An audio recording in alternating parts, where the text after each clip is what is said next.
Okay, this is just a quick video to show what's growing on in my garden. It is August 7th, 2011, and I guess a few things I would point out. Well, up there by the fence is my raised bed garden, 50 foot across, about 2 feet out from the fence. We'll go up and see the raised bed in a moment. And this is part of my front lawn here. The street is out here. So it's front yard vegetable gardening. Here you can see this monstrosity is actually two plants of a gourd, kind of like a birdhouse gourd, but a different, slightly different variety. But at any rate, they're planted actually at the base of a basketball hoop. You can just barely see the hoop up there. Basically, they have climbed on up, and the gourds, it seems to me that if they have a fair amount of sunlight, they just do great in terms of how vigorously they grow. So hopefully we'll start getting some gourds on there soon. In the meantime, let's take a look at my vegetable garden up here. First and foremost, out in the front along here, I have basil, and behind that I have marigolds over there. Behind that I have tomato plants, and you can see those tomato plants are probably at least 10 feet tall. They're planted in this raised bed filled with compost and rock dust minerals, and you can just probably make out here. All right, so the raised bed would be the lower 10 inches right there, and then the basil itself, it is probably about almost up as high as my rib cage if I stand next to it. So it's got to be at least 3 feet tall. And then the fence there, you can see the fence line. That is 6 feet tall, and you can see that the tomatoes are growing up beyond that. In fact, I'm going to start chopping off the tops of those because anything that's growing up that high, it's actually too high for me to harvest the tomatoes, and also if we get a heavy rainfall, it'll all come tumbling down. So, and I want to have the plant stimulate or spend more of its energy on making tomatoes rather than growing, from 10 feet tall to 11 or 12 feet tall. Nothing I'm going to be able to do with tomatoes up there. So anyway, so let's take a look at what we've got going on. There I do have one straw bale right next to the start of my raised bed, and I have some tomatoes growing within the straw bale. In fact, you can see a bunch of those here. So I'll add these to today's harvest. I plucked a couple of tomatoes. I grow a lot of cherry tomatoes. I plucked a bunch of those from here along this first stretch, and there's plenty more here to be harvested. As you can see, I have a couple of different varieties of cherry tomatoes.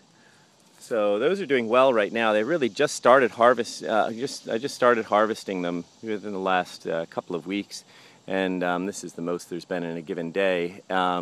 My recollection from previous years is that there were a lot more tomatoes in July than I got this year, and I'm not sure whether that's what the reason for that is, but it has been one of the hottest summers in New Jersey history, so whether that has something to do with it, I don't know.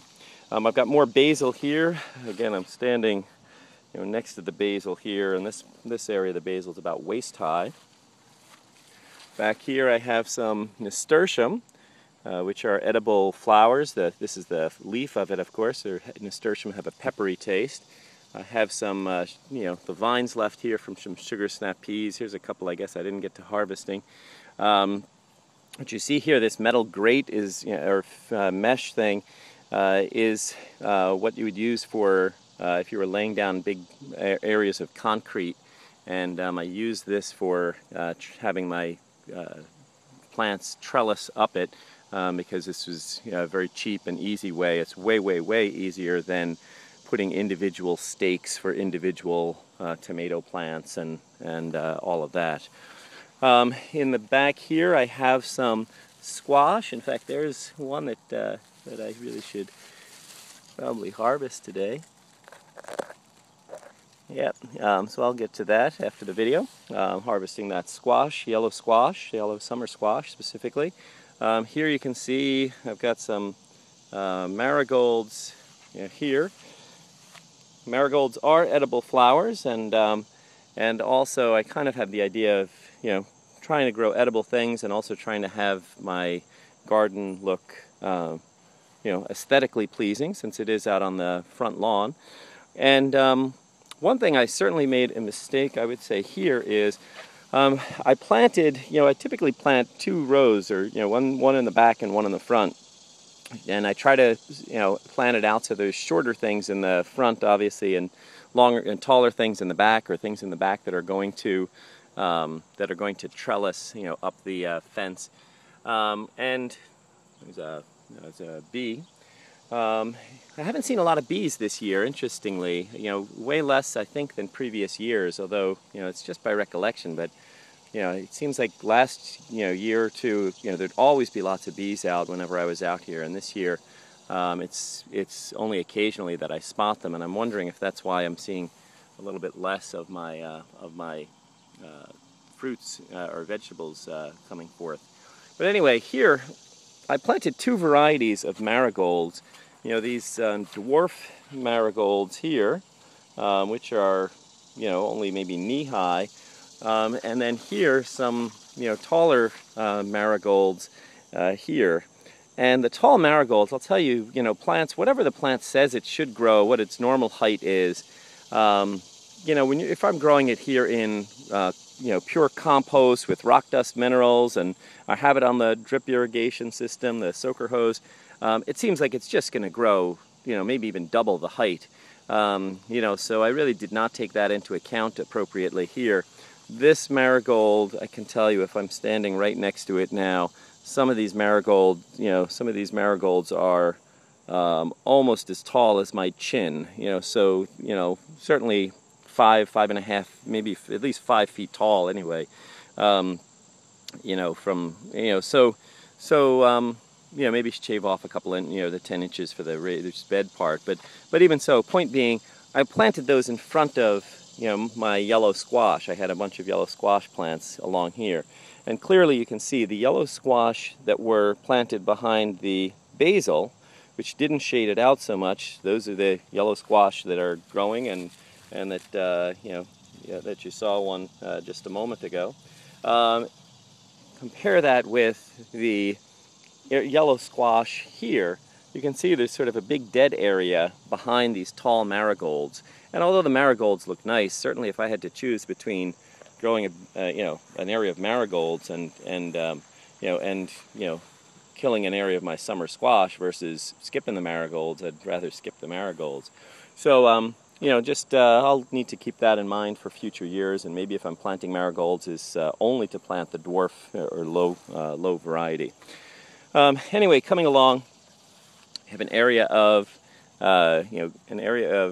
green beans down there. I have eggplant, which I really have to get to harvesting today. You can see a bunch of these here, and let me see if I can come back with the scissors or the little razor to harvest these. But you can get a sense of size for that eggplant back there.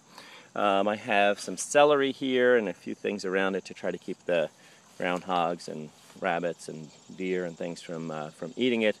What else do I have back here? I have some collards and broccoli and things that somewhat have been eaten over at this side of the garden, to be honest. More nasturtium, again that peppery edible flower. I think I have some cucumbers. Here you can see one. If I can move this out of the way.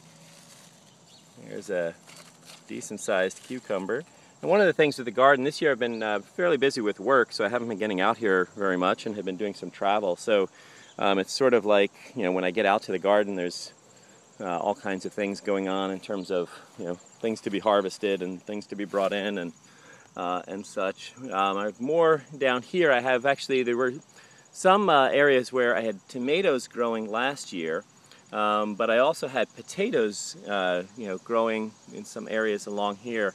So honestly, I'm trying to figure out whether I'll have to take a look and see the plants a little more closely and try to sort out whether these are from whether these are tomato fruit or whether these are potato fruit.